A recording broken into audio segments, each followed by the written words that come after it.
بآيات من القرآن هي الحلقات تملأ. Di zaman Nabi saja sudah turun ayatnya, wa ma yudrika la ala sa'ata takunu qaribah. Tahukah engkau Muhammad, boleh jadi kiamat sudah dekat.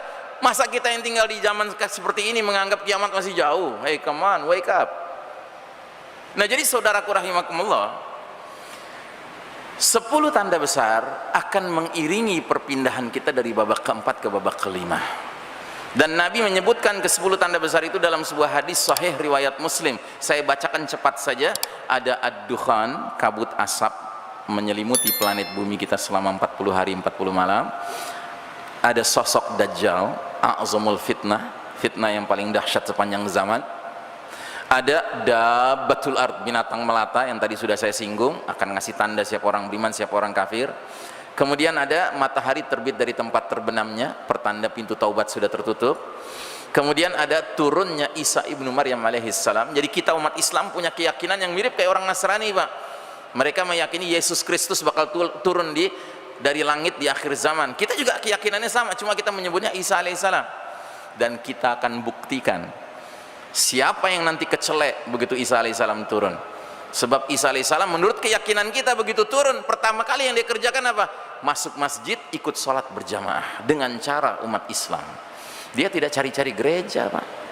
Gitu. Isa alaihissalam nanti akan membunuh Dajjal. Isa alaihissalam nanti akan mengajak semua orang kafir dan semua ahli kitab Yahudi Nasrani, ya, untuk memeluk agama Nabi Muhammad sallallahu alaihi wasallam. Bahkan Isa alaihissalam di masa kepemimpinannya menghadapi semua orang kafir termasuk Yahudi Nasrani hanya menawarkan 2 pilihan, Pak. Pilihan pertama, aslim taslam, masuk Islam engkau, niscaya engkau akan selamat dunia dan akhirat. Kalau nggak mau, sama Isa alaihissalam dibunuh. Wah, kok ngeri gitu Ustaz?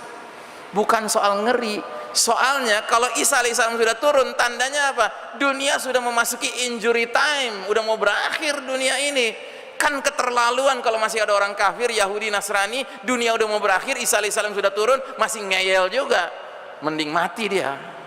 Itu. Karenanya nanti akan ada kafir-kafir tertentu, Yahudi, Nasrani tertentu, yang daripada mati memeluk Islam secara terpaksa. Sampai kapan? Sampai Isa alaihissalam wafat. Begitu wafat, murtad lagi mereka. Nah, mereka lagi murtad-murtadnya, tiba-tiba matahari terbit dari barat. Mereka mau masuk Islam lagi, nggak diterima. Too late, talambe kata orang Padang. Gitu. Nah, jadi saudaraku rahimakumullah, kemudian ada Ya'juj wa Ma'juj, 2 umat yang dikurung di balik sebuah radem, sebuah sumbatan dinding yang dibuat oleh seorang raja bijaksana bernama Zulkarnain ribuan tahun yang lalu. Kemudian 789 pembenaman bumi, 1 di timur, 1 di barat, 1 di Jazirah Arab.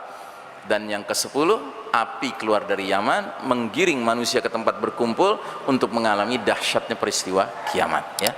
Nah, saudaraku rahimakumullah, 10 tanda besar ini clear, sudah diterangkan oleh Nabi, 10-10-nya. Cuman para ulama memiliki ikhtilaf, perbedaan pendapat tentang kronologinya, tentang urut-urutannya. Dan saya condong kepada pendapat seorang pemikir muslim, penulis muslim yang hidup di zaman kita sekarang ini, bernama Syekh Dr. Muhammad Ahmad Al-Mubayyad. Beliau seorang ulama dari Palestina, dan beliau latar belakangnya hadis, dan beliau ini orang Gaza. Beliau tetangga terdekatnya siapa? Yahudi, sehingga dia kenal betul dengan watak musuh utama kita ini. Karenanya kalau Anda baca kitab ini, Pak, ensiklopedia akhir zaman ini, Anda tidak saja akan mengalami transfer of knowledge, transfer pengetahuan, tetapi terjadi transfer of ruhul jihad, ya. Dan saya mengandang kitab tentang akhir zaman yang terbaik sejauh ini yang saya pelajari adalah kitab ini, ya. Masya Allah, ini kitab, ya. Beliau punya pendapat bahwa tanda besar yang paling awal adalah ad-dukhan, kabut asap. Setelah itu pembenaman bumi di timur, pembenaman bumi di barat. Nah, setelah 3 tanda besar berupa bencana-bencana alam yang dahsyat ini, hadirlah Amirul Mukminin fi akhir zaman, pemimpinnya orang-orang beriman, Al-Mahdi, ya. Jadi Al-Mahdi muncul ketika dunia ini sudah berubah sama sekali, Pak, karena bencana-bencana alam yang sangat hebat, ya. Jadi saudaraku rahimakumullah, kemunculan Al-Mahdi itu pada saat kebanyakan manusia sedang sibuk memikirkan masalah yang paling mendasar, yaitu makanan, sementara umat Islam dapat hadiah, hadirnya the certified leader, pemimpin yang dapat sertifikat dari Allah dan Rasulnya, Al-Mahdi. Masya Allah ya.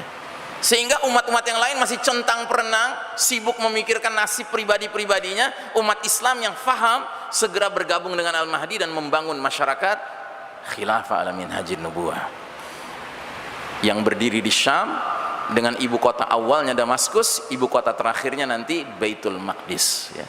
Masya Allah. Nah, jadi saudaraku rahimakumullah, kenapa Syekh Mubayyad mengatakan ad-dukhan ini yang paling pertama? Ini yang menarik. Mari kita lihat surat Ad-Dukhan sebelum kita menjawab pertanyaan tadi. Dalam surat Ad-Dukhan, mulai dari ayat ke-10, Allah Ta'ala mulai mengisyaratkan tentang peristiwa alam yang sangat dahsyat ini.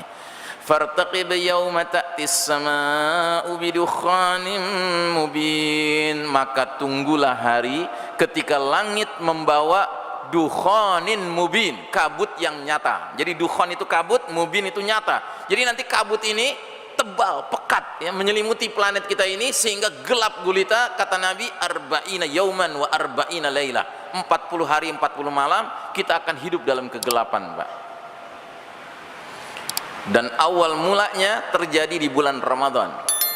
Makanya mereka-mereka yang peduli akhir zaman, setiap bulan Ramadan datang bukan sekedar bergembira karena datangnya bulan taat, bulan ibadah, bulan Al-Quran, tetapi juga ketar-ketir, khawatir jangan-jangan Ramadan inilah jatuhnya bintang berekor yang menyebabkan terjadinya peristiwa dahsyat dukhan itu ya.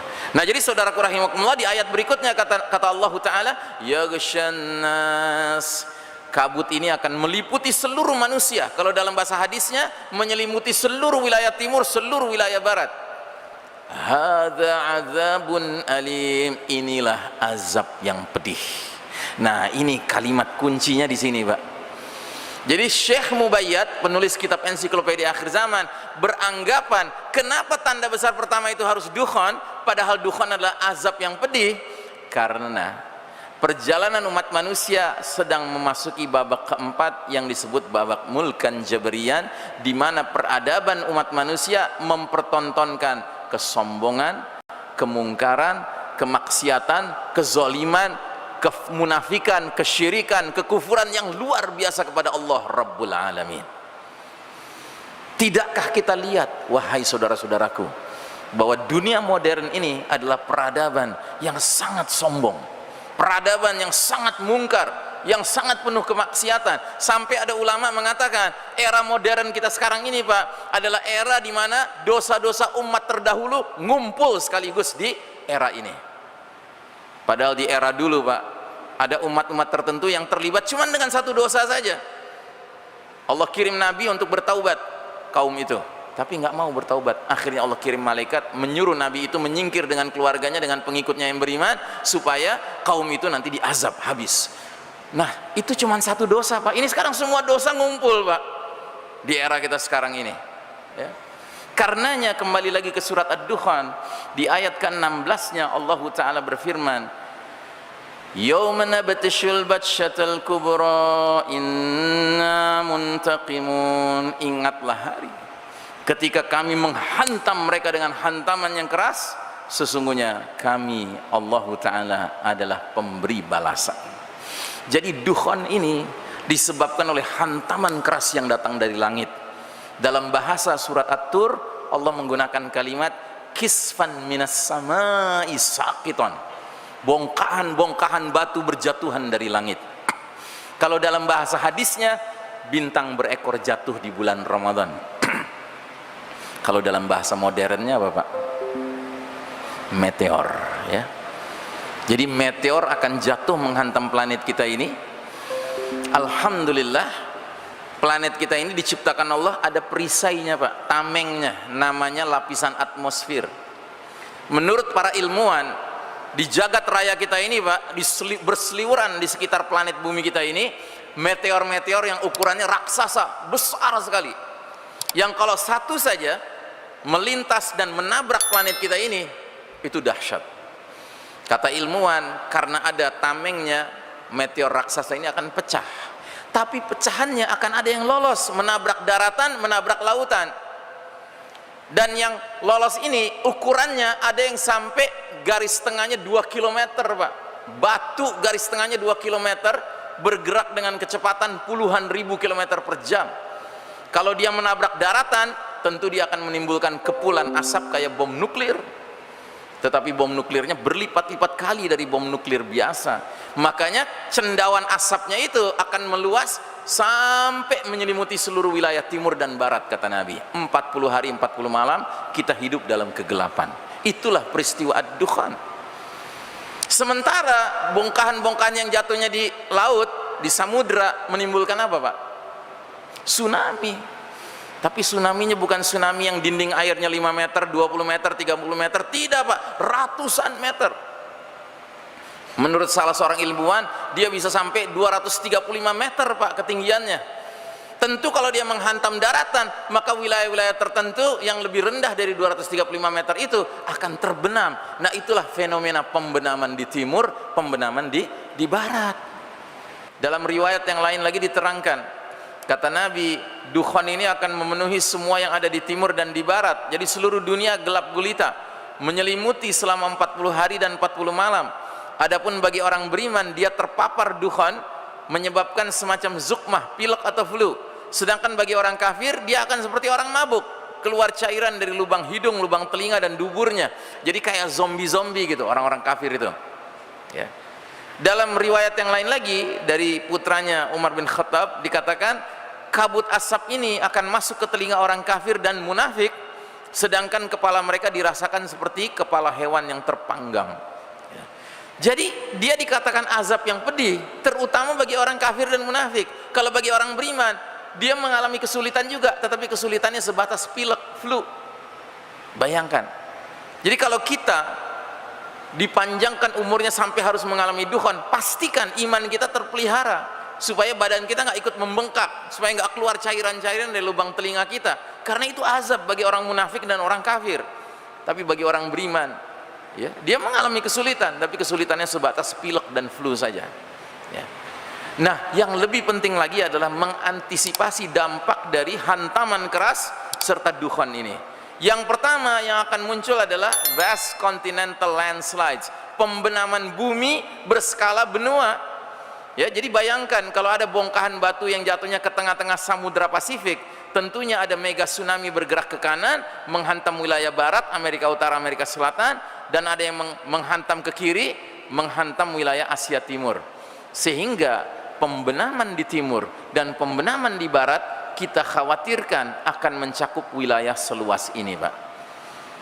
Jadi wilayah yang akan terbenam di sebelah timur nantinya adalah wilayah Rusia bagian timur, China, Jepang, Vietnam, Kamboja, Filipina, Malaysia, Australia, Selandia Baru, dan negeri ini nih, Pak. Ini negeri apa nih? Ya kan? Ini akan terbenam. Tidak bermaksud menakut-nakuti ya, cuma ini logikanya saja. Kita berpikir logikanya saja. Termasuk kita renungkan hadis-hadis tentang peperangan di akhir zaman, di zamannya Al-Mahdi, nggak ada menyebutkan negara Cina terlibat di dalamnya, Jepang terlibat di dalamnya, nggak ada. Filipina, ya, Australia, Selandia Baru nggak terlibat. Apalagi Indonesia, nggak ada disebut. Gitu. Kalau India masih disebut, perang di akhir zaman melibatkan negara India masih disebut, ya. Begitu juga yang sebelah barat, wilayah yang kita khawatir akan terbenam adalah Amerika Utara dan Amerika Selatan. Ini semuanya terbenam. Makanya tidak ada satu hadis pun menyebutkan di akhir zaman ada perang lawan Amerika, nggak ada. Ya jelas nggak ada dong, Ustadz. Nama Amerika kan belum ada di zaman Nabi. Oh enggak. Ada hadis tentang peperangan antara kaum muslimin dengan kaum Yahudi. Ini hadis tentang akhir zaman juga. Kata Nabi, kalian umat Islam akan berada di sebelah timur dari Nahrul Urdun, sedangkan Yahudi di sebelah barat dari Nahrul Urdun, sungai Jordan. Yang pada masa itu tidak ada seorang sahabat pun yang ngerti Urdun itu di mana. Nggak ada yang tahu. Jadi kalau Nabi mau atas kehendak Allah, bisa saja Nabi menyebutkan negara Amerika terlibat dalam perang-perang di akhir zaman. Tapi kenapa Nabi nggak sebut? Jangan-jangan karena wilayah ini sudah terbenam, Pak. Gitu.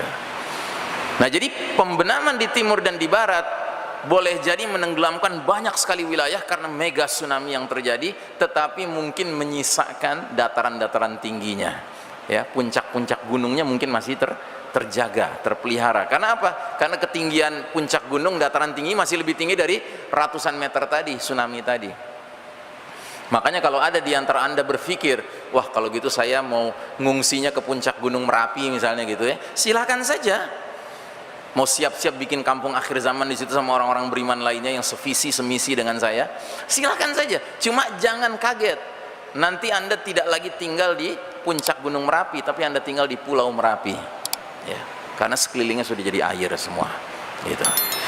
Kemudian yang kedua, yang akan timbul apa? Significant depopulation.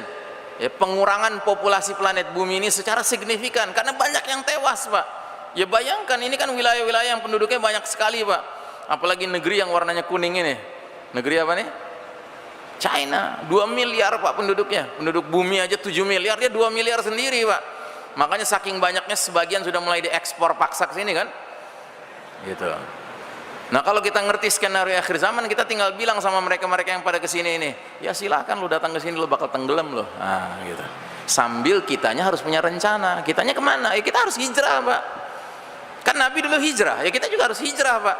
Nah kira-kira kita hijrahnya kemana? Ya kita hijrah ke tempat pemimpin kita bakal muncul. Pemimpin kita siapa? Al-Mahdi, Amirul Mukminin fi akhir zaman. Munculnya di mana? Senayan. Hah? Di mana munculnya Al-Mahdi? Di Mekah dia munculnya. Jadi idealnya kalau kita bisa, kita siap-siap hijrah ke Mekah, idealnya. Kalau nggak bisa, kita hijrah ke Syam. Karena yang hijrah ke Mekah memang hanya as-sabiqunal awwalun, generasi awal saja dari pionir-pionir yang membaiat Al-Mahdi. Tetapi yang kebanyakan umat Islam nanti akan hijrahnya ke Syam. Karena apa? Dari Mekah itu Al-Mahdi akan menuju ke Syam, karena di sanalah khilafah min hajin nubuwah akan tegak. Gitu. Kebanyakan umat Islam nanti hijrahnya ke Syam. Tetapi yang sedikit, yang awal-awal itu hijrahnya ke Mekah. Karena mereka ingin menjadi as-sabiqunal awwalun yang registrasi langsung kepada Al-Mahdi pada masa Al-Mahdi masih sepi pendukungnya. Gitu. Baik, kemudian yang berikutnya, global famine, kelaparan mendunia terjadi. Makanya ada dalil mengisyaratkan kalau kalian sudah lihat bintang berekor di bulan Ramadan, simpan makanan sekuat kemampuanmu. Ya. Karena apa? Nanti akan terjadi kelaparan di mana-mana. Ya bayangkan 40 hari 40 malam matahari bersinar karena tertutup oleh kabut asap tebal, maka tanah tidak bisa kena matahari, tanaman, tumbuhan, pohon-pohonan nggak menghasilkan. Maka orang di mana-mana kelaparan. Dan yang mengerikan kalau orang sudah kelaparan, terjadilah saling berbunuhan memperebutkan makanan. Gitu. Nah yang kelima, yang mungkin nggak pernah kita bayangkan adalah akan terjadi shutdown of modern technology. Teknologi modern ini berhenti aktif, Pak, berhenti beroperasi. Bagaimana penjelasannya? Ya bayangkan batu besar, Pak, bergerak dengan kecepatan puluhan ribu kilometer per jam, bergesekan dengan udara, tentu menimbulkan induksi besar-besaran. Yang orang barat katakan akan terjadi fenomena EMP, electromagnetic pulse. Maksudnya apa? Semua benda-benda kelistrikan macet, nggak bisa dipakai lagi. Termasuk tumbukan keras batu kepada tanah itu, daratan itu, menurut ahli fisika akan merubah sifat zat-zat tertentu. Kayak besi itu nanti akan jadi lengket. Makanya instrumen-instrumen yang terbuat dari besi yang sedikit rumit nggak bisa dipakai lagi nanti. Contohnya sepeda, besi rantainya kan besi, gearnya besi, nggak bisa dipakai. Bedil, pelatuknya besi, pelurunya besi, nggak bisa dipakai. Dan inilah yang Nabi maksudkan dalam hadis sahih riwayat Muslim. 3 kali Nabi sebutkan di hadapan para sahabat, wa'udtum min haitsu bada'tum, wa'udtum min haitsu bada'tum, wa'udtum min haitsu bada'tum. Kalian akan kembali kepada kondisi seperti sedia kala. Kalian akan kembali kepada kondisi seperti sedia kala. Kalian akan kembali kepada kondisi seperti sedia kala. Para sahabat mendengar hadis ini nggak ngerti. Kenapa nggak ngerti? Karena mereka tidak pernah hidup dengan komputer, nggak pernah hidup dengan handphone, nggak pernah hidup dengan listrik, dengan mobil, motor, pesawat udara. Mereka nggak ngerti. Kita yang hidup di era teknologi canggih sekarang ini membaca hadis ini bisa membayangkan, oh ini maknanya akan terjadi setback of civilization. Peradaban bakal mundur ke belakang lagi. Makanya hadis-hadis tentang peperangan di akhir zaman mengisyaratkan Al-Mahdi dan pasukannya berperang dengan tombak, dengan pedang, dengan panah, berkuda lagi, ya. Nah, jadi saudaraku rahimakumullah, Syekh Mubayyad dalam kitabnya Ensiklopedia Akhir Zaman mengatakan shutdown of modern technology tidak buruk bagi umat Islam, malah dia berkah bagi umat Islam. Kenapa? Karena dia berlangsung di seluruh dunia. Anda tahu nggak, kita orang Indonesia ini Pak lebih mampu bersabar kalau mati lampu daripada orang-orang di London, di New York, di Tokyo Pak.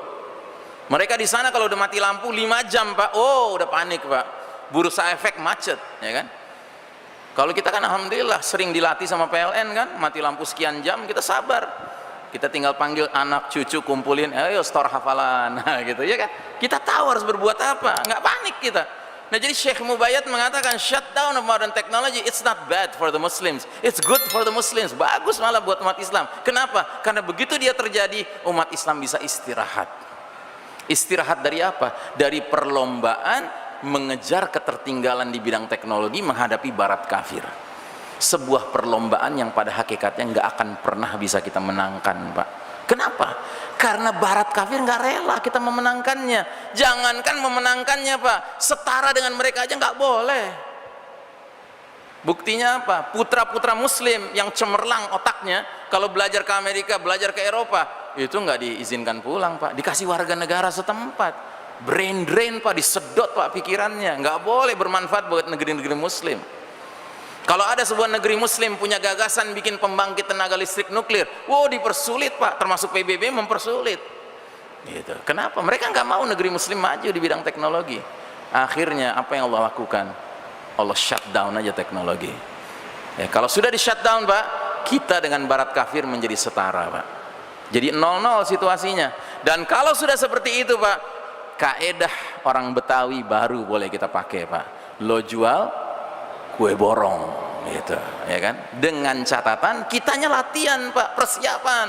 Nah, persiapannya apa? Ya diantaranya laksanakan hadis Nabi yang sudah kita dengar dari dulu, didiklah anak kalian memanah, berkuda, berenang. Ini hadis bakal berlaku Pak nanti Pak. Dan jangan kita sok-sok modern dalam menafsirkan hadis ini. Ustadz, itu maksudnya bukan benar-benar memanah Ustadz, belajar nembak. Oh sorry, nggak ada hadisnya tuh Al-Mahdi pakai M16, pakai AK-47, nggak ada gitu. Ustadz, itu bukan benar-benar berkuda Ustadz, belajar bawa tank, belajar bawa jet gitu kan, nggak ada tuh hadisnya. Isa alaihissalam nanti turun naik Phantom, naik Stealth gitu, nggak, diantar malaikat.